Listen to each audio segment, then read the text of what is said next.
আঁশ তো ছাড়ানো হয়ে গেল ভালো করে, এবার অর্ধেক করে কেটে নেব।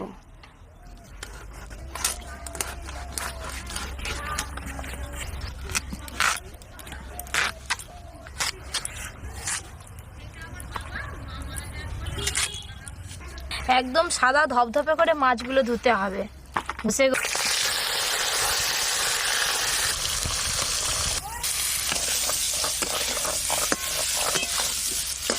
মাছ রান্নার জন্য ফোড়নে আমি কালো জিরে দেব, অল্প হলুদ গুঁড়ো,